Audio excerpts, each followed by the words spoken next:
বিসমিল্লাহ।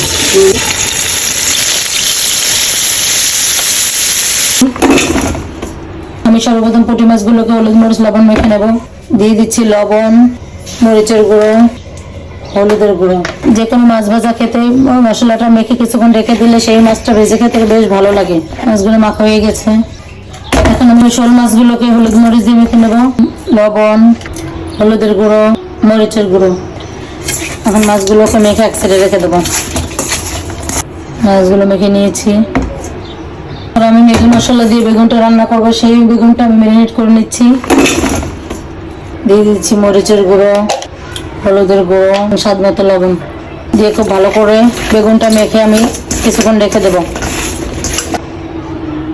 পুঁটি মাছগুলো ভেজে নেবো। পুঁটি মাছগুলো ভেজে নেওয়ার জন্য চুলাইটা কড়াই দিয়েছি। এবার তেল আমি অলরেডি একটু দিয়ে দিয়েছি, এখন আর একটু তেল লাগবে, সেটা দিয়ে দিচ্ছি। তেলটা এখন একটু সম্পূর্ণ কড়াইতে ছড়িয়ে দিচ্ছি।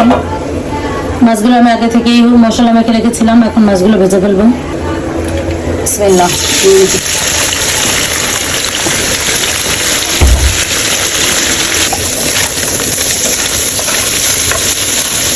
দেখতেই পাচ্ছেন মাছগুলো কতটা সুন্দর এবং লোভনীয় হয়েছে। মাছগুলো ভাজা হয়ে গেছে, এখন চুলা থেকে নামিয়ে ঢেলে নিচ্ছি।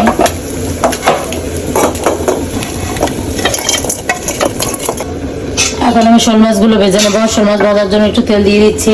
এই কড়াইতে আমি ভেজে নেবো।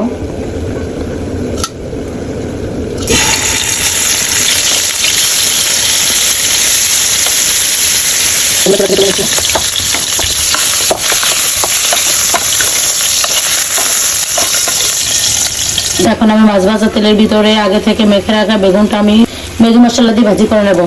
দিয়ে দিচ্ছি বেগুনটা ঢাকনা দিয়ে বেশ কিছুক্ষণ ভাজি করে নেব। ঢাকনা দিয়ে দিচ্ছি, ঢাকনা উঠিয়ে নিচ্ছি।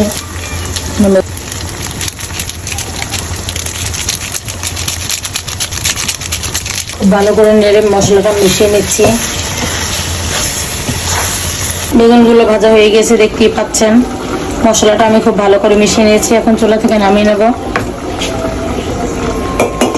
এখন আমি ছোট কড়াইতে ঢেলে নিচ্ছি। এখন আমি শোল মাছ দিয়ে পেঁপে তরকারিটা রান্না করে নেব। শোল মাছ দিয়ে পেঁপে তরকারিটা রান্না করার জন্য সর্বপ্রথম চুলায় কড়াই দিয়েছি, এর ভিতরে তেল দিয়ে দিয়েছি। এখন আমি দিয়ে দিচ্ছি বাটা পেঁয়াজ, হলুদের গুঁড়ো, মরিচের গুঁড়ো, স্বাদ মতো লবণ,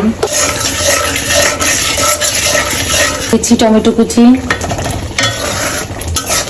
এখন দিয়ে দেবো আগে থেকে কেটে রাখা পেঁপেগুলো আগে থেকে কেটে রেখেছিলাম। দেখুন পেঁপেগুলো কিভাবে কেটেছি। খুব ভালো করে কষিয়ে নেব। তরকারিটা আমি কষিয়ে নিয়েছি। এরপর আমি ঝোলের পানি দিয়ে দিয়েছি। ঝোলের পানি দেওয়ার সময় আমি ভিডিওটা চালু রাখতে ভুলে গিয়েছিলাম। আগে থেকে ভেজে রাখা মাছগুলো দিয়ে দেবো। এখন আমি ঢাকনা দিয়ে বেশ কিছুক্ষণ রান্না করে নেব, পেঁপেটা সেদ্ধ হওয়া পর্যন্ত। ঢাকনা উঠিয়ে নিচ্ছি। দিয়ে দিচ্ছি ভাজা জিরার গুঁড়ো। জিরার গুঁড়োটা মিশিয়ে নিচ্ছি। তরকারিটা হয়ে গেছে, এখন তরকারিটা আমি চুলা থেকে নামিয়ে অন্যটা কড়াই ঢেলে নিচ্ছি।